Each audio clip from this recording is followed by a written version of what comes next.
Halo teman-teman semuanya, selamat datang kembali di video selanjutnya dalam kategori MBTI.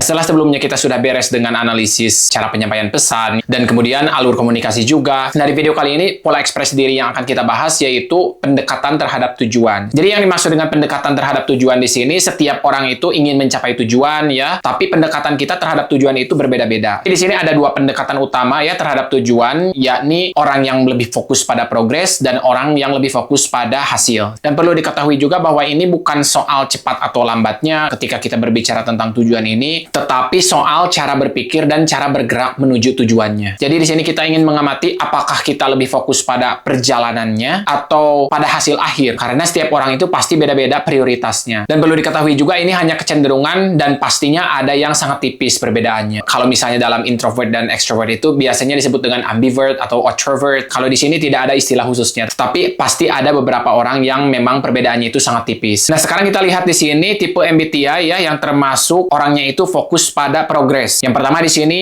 ESFJ ya, ESFP, ENTP, ENFP, ISTJ, ISTP, INTJ, dan INFJ. Kemudian di sini juga ada tipe MBTI yang lebih fokus pada hasil. Yang pertama di sini bisa kita lihat ya, ada ESTJ, kemudian ada ESTP juga, ENTJ, ENFJ, ISFJ, ISFP, INTP, dan INFP. Nah, sekarang kita lanjut ke poin berikutnya di sini, perbedaan dasar dari kedua pendekatan terhadap tujuan ini. Seperti yang bisa kita lihat di sini ada orang yang memang lebih fokus pada progres dan juga ada yang fokus pada hasil. Nah, untuk yang lebih fokus pada progres di sini kita bisa lihat ya, mereka fokus pada pergerakan dalam menuju tujuan. Mereka takut tidak melakukan apa-apa juga. Jadi orang yang fokus ke proses itu mereka tidak ingin diam saja. Seperti yang bisa kita lihat di poin seterusnya di sini, takut stagnasi atau tidak bergerak. Kemudian di sini juga mereka sangat menghargai proses. Orangnya itu memang spontan dan dinamis. Nah, di sini juga pola pikir mereka itu lebih baik mulai dulu, kemudian nanti evaluasi saja sambil jalan. Di sini mereka percaya bahwa banyak percobaan itu meningkatkan peluang kesuksesan. Jadi daripada banyak perencanaan, mereka itu lebih memilih langsung saja mencoba di lapangan. Kemudian di sini juga mereka percaya bahwa banyak aksi berarti banyak peluang. Mereka di sini memahami bahwa ketika mereka mengerjakan langsung, pasti ada peluang datang sewaktu-waktu pada mereka. Dan terakhir di sini bagi orang yang fokus pada progres ini, mereka kurang lebih akan berbicara seperti begini. Yang penting jalan dulu lah. Jangan terlalu banyak perencanaan atau apa. Jangan terlalu ribet. Kita lihat ke orang yang fokus pada hasil di sini. Yang pertama di sini mereka fokus pada hasil akhir yang ingin dicapainya. Jadi mereka benar-benar menekankan pada hasilnya daripada prosesnya. Sehingga di sini bisa kita lihat di poin selanjutnya mereka menghargai kualitasnya. Seperti begitu ya, kualitas hasil. Dikarenakan mereka fokus pada hasil, mereka juga di sini cenderung lebih terukur dan penuh perencanaan jadinya. Mereka percaya bahwa perencanaan itu menentukan keberhasilan. Poin selanjutnya di sini juga satu langkah matang lebih baik daripada banyak langkah tetapi ceroboh. Mereka juga di sini takut ketidakpastian dan kesalahan juga. Selanjutnya di sini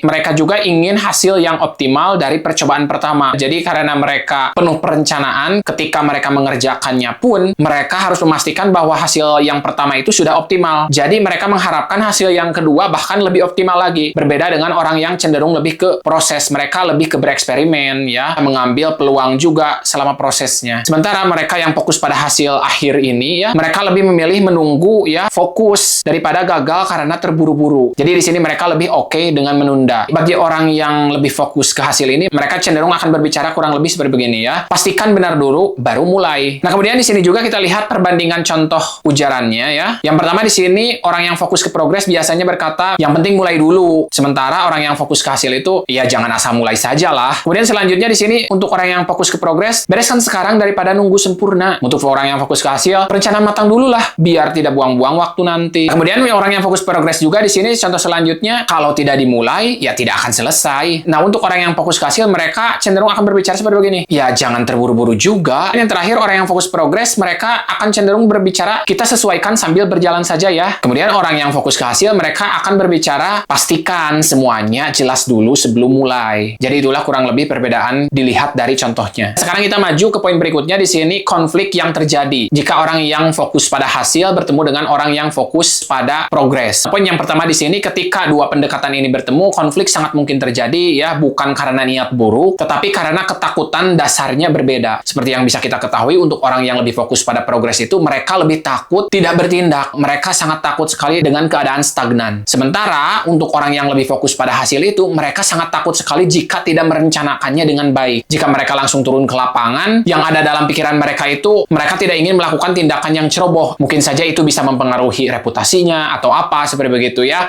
Jadi banyak sekali faktor yang mereka pertimbangkan. Poin yang selanjutnya di sini, orang yang fokus ke progres ya, melihat orang yang fokus ke hasil itu sebagai orang yang terlalu lama bergerak, terlalu overthinking juga ya, menghambat momentum. Sementara jika kita lihat dari sudut pandang orang yang fokus ke hasil, mereka akan menganggap orang yang fokus ke progres itu sebagai orang yang terburu-buru ya, orang yang kurang perencanaan juga, dan yang terakhir di sini berisiko menghasilkan kesalahan yang ceroboh. Kemudian di sini orang yang pendekatan terhadap tujuannya itu lebih ke progres ya, mereka merasa kenapa sih ribet banget kayak gitu ya ketika bertemu dengan orang yang fokus pada hasil. Sebaliknya di sini orang yang pendekatan terhadap tujuannya itu lebih ke hasil ya, kenapa sih tidak dipikir dulu secara matang? Jadi di sini jika tidak disadari ya, orang yang fokus ke progres akan merasa terlalu dikendalikan, sementara orang yang fokus ke hasil akan merasa tidak aman jika dihadapkan dengan orang yang fokus dengan progres ini. Jadi potensi konflik yang akan terjadi kurang lebih seperti itu. Kemudian seperti biasanya di sini sebelum kita memulai ke sesi analisis, ada yang perlu kita ketahui bahwa nanti di sesi analisis kita tidak akan terlalu fokus ke proses analisisnya, tetapi kita akan lebih fokus ke langkah cara melakukan analisisnya. Karena seperti yang bisa kita ketahui, untuk analisis pendekatan terhadap tujuan ini berada di paling atas ya, jika kita bayangkan seperti gunung. Karena di sini kita akan sangat jarang sekali mengamati beberapa kosakata atau bahkan frasa ya yang berkaitan dengan pendekatan terhadap tujuan ini. Seperti begitu. Paling misalnya dalam 3 video kita bisa menemukan 1 atau 2. Hal ini tentunya membuat proses analisis menjadi lebih menantang lagi. Kita lanjut saja ke poin berikutnya. Di sini konsistensi pola dalam observasi. Yang pertama, pendekatan terhadap tujuan ini ya, progres atau hasil tidak ditentukan dari satu kalimat saja, tetapi bisa dilihat dari kata per katanya, frasanya juga. Dan seperti yang sudah disebutkan sebelumnya, bahwa ketika kita di sini menganalisis dari satu video, kemungkinan kita tidak akan menemukan kosakata atau frasa yang kita cari ini. Jadi teman-teman di sini bisa melakukan observasi ini dengan orang-orang yang memang sudah terbiasa bertemu dengan kita, kayak gitu ya, teman dekat kita atau tetangga kita. Dan tentunya yang lebih penting itu analisis diri kita sendiri. Kemudian poin selanjutnya di sini yang diperhatikan adalah kecenderungan yang berulang-ulang juga. Jadi ketika kita sudah menganalisis dari 3 video, ternyata hanya ada 1 video ya, itu tidak cukup. Kita masih memerlukan banyak data untuk membuat hasil analisis kita itu lebih saturated, atau hasil analisisnya itu nanti lebih jenuh. Jadi di sini kita harus menjawab salah satu pertanyaan, apakah cara bicara ini muncul berulang-ulang dan di berbagai situasi, atau hanya muncul saat konteks tertentu saja. Misalnya kita menganalisis dari talk show saja semuanya, dan tentunya itu akan menjadikan hasil analisis kita itu lebih subjektif, karena kita melihat dari satu konteks saja. Kita harus melihat interaksinya itu dari berbagai konteks. Misalnya ketika teman kita berada dalam acara pernikahan, atau sedang berada di dapur, disinilah konteks juga sangat penting. Yang terakhir di sini, perubahan cara penyampaian yang drastis sering menandakan persona ya, bukan pola alami. Jadi perlu kita ingat kembali bahwa ketika kita fokus pada satu konteks ya, misalnya dalam talk show, ketika kita melihat narasumbernya, orang yang diwawancaranya di sini ya, mereka bisa saja memalsukan apa yang mereka katakan, dan itu pada akhirnya menjadi persona mereka atau topeng kepribadian. Jadi kita perlu hati-hati juga terhadap hal ini. Kita lanjutkan lagi ke poin berikutnya. Di sini pentingnya intercoder dalam analisis. Yang pertama, analisis tidak ideal jika dilakukan sendirian. Jadi tetap untuk meningkatkan akurasi analisis, kita bisa melakukannya dengan teman-teman juga, kemudian membandingkan hasilnya. Apalagi sekarang kita bisa menggunakan AI. Kita bisa menggunakan AI untuk menganalisisnya, kemudian kita bandingkan juga dengan teman kita, dan bahkan ini akan lebih meningkatkan akurasi hasil analisisnya juga. Jadi intinya, kenapa kita memerlukan hal ini juga? Karena setiap orang itu memiliki sudut pandangnya masing-masing. Oleh karena itu penting adanya intercoder. Poin berikutnya di sini, proses diskusi membantu menguji hasil analisis, mempertanyakan asumsi yang memang kita tidak sadari masing-masing. Jadi saling mempertanyakan dan bahkan mengoreksi satu sama lain. Kemudian di sini juga untuk membedakan observasi dan interpretasi. Karena seperti yang bisa kita ketahui, observasi itu kita melihat dari ujaran-ujarannya, kemudian kita menuliskannya, dan barulah kita bisa menginterpretasikannya. Sementara jika kita menginterpretasikannya langsung tanpa ada data, itu kesannya kita hanya menebak saja. Poin berikutnya di sini juga, perdebatan sehat tentang ujaran-ujaran ini justru akan memperkuat hasil analisis seperti yang sudah disebutkan tadi juga. Nah, yang terakhir di sini, jika kita memang tidak ada teman untuk mendiskusikan hasil analisis kita, setidaknya kita bisa buat akun PDB dan berdebat di sana. Jadi di sini teman-teman juga bisa bertemu dengan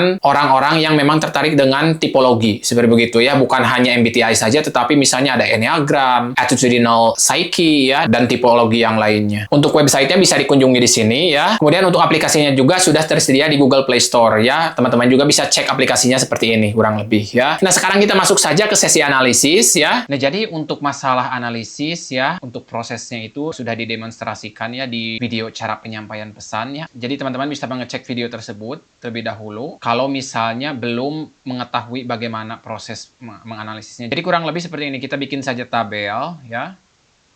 Kita bagi dua. Terus di sini ada yang fokus ke proses ya, dan ada yang fokus ke hasil. Kemudian nanti kita tinggal cari ujaran-ujaran yang memang menurut teman-teman itu termasuk ke proses atau hasil. Misalnya kita menemukan di sini ujaran itu termasuk ke proses. Karena ketika kita mengamati seseorang, pasti ada yang masuk ke proses, ada yang masuk ke hasil. Seperti begitu ya, karena itu hanyalah kecenderungan. Kalau misalnya perbedaannya sangat tipis, kita bisa menyimpan dua seperti begitu ya. Kita bikin pagar-pagar saja seperti begini.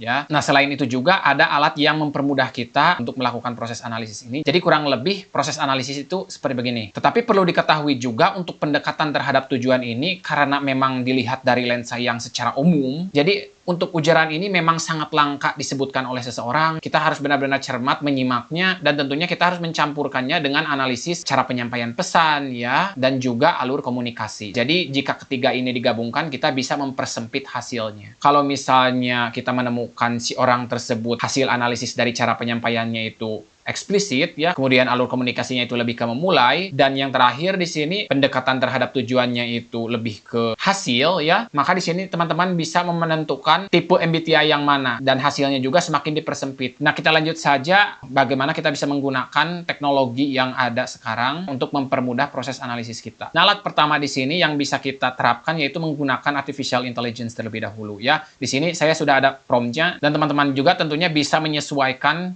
sespesifik mungkin, seperti begitu ya. Dan ini kurang lebih yang saya tuliskan. Nah, saya tinggal klik saja di sini, dan di sini seperti yang bisa kita lihat, luar biasa sekali karena kita hidup di zaman yang serba mudah kayak gitu ya. Jadi kita bisa manfaatkan artificial intelligence ini untuk mencari. Kita ambil saja di sini yang penting mulai. Kita tinggal copy saja ini. Kemudian alat selanjutnya di sini fill mode ya. Jadi teman-teman bisa kunjungi di video sebelumnya juga. Saya sudah sempat menjelaskan tentang ini, tetapi ada tambahan yang bahkan luar biasa kayak gitu ya, nanti saya tunjukkan juga. Kita menggunakan tanda kutip untuk mempersempit. Di sini kita bisa mematikan atau menyalakan. Kalau menyalakan di sini kita cari yang ada dalam channel. Ya, channel apa? Terserah, misalnya kita di sini ingin mencari dari channel Najwa Shihab ya, Najwa Shihab. Nah, di sini ada beberapa ya. Kita tinggal tambahkan saja.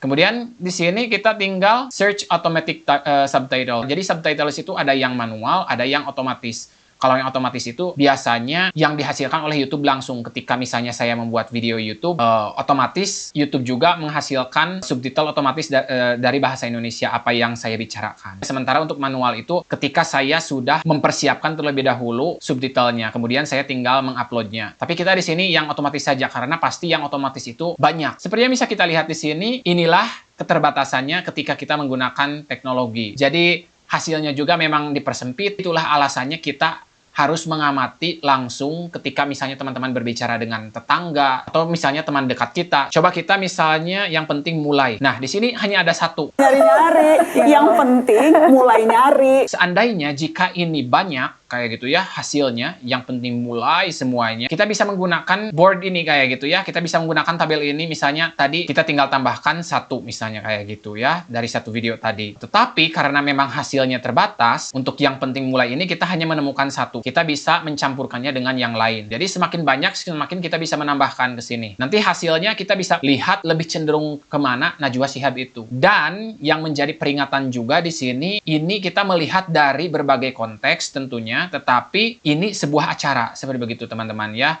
Jadi bisa saja ini hanya menggunakan persona. Bisa saja ini memasukkan hanya ingin profesional saja dalam bidangnya. Nah, jadi di sini harus hati-hati juga. Dan idealnya itu ya analisis ini untuk diri sendiri. Menurut Dr. Dario Nardi juga, kita tidak bisa 100% menganalisis orang lain itu karena adanya persona ini. Dan siapa diri kita sebenarnya, kita sendiri yang tahu. Jadi sebenarnya analisis ini lebih baik untuk menganalisis diri sendiri. Nah, jadi itulah kurang lebih ya dua alat yang bisa kita gunakan artificial intelligence dengan PillMod. Ya, kurang lebih seperti itu ya untuk proses analisisnya, tidak terlalu panjang. Nah, jadi itulah kurang lebih semuanya. Jadi kesimpulannya di sini, yang pertama di sini orang yang fokus pada progres atau hasil ya, bukan tentang mana yang lebih baik. Keduanya di sini adalah strategi yang berbeda untuk mencapai tujuan. Kita punya fokus masing-masing. Kemudian di sini juga orang yang fokus pada progres mengutamakan pergerakan, orang yang fokus pada hasil mengutamakan ketepatan. Dengan memahami konsep ini, tentunya ini membantu kita mengerti diri sendiri ya, tidak salah menilai orang lain juga, dan tentunya membangun kerjasama yang lebih efektif daripada kita tidak menyadarinya sama sekali dan malah menciptakan konflik. Yang terakhir di sini, terkadang konflik itu bukan soal niat, tetapi soal pendekatan terhadap tujuannya yang perlu kita komunikasikan. Niat kita itu sebenarnya ketika berkomunikasi ya bisa sama, tetapi pendekatan terhadap tujuannya itu berbeda, sehingga disinilah bisa terjadi konflik. So that's all for today's video. Sampai jumpa di video selanjutnya, dan jangan lupa juga support this channel. Bye for now. Have a good one.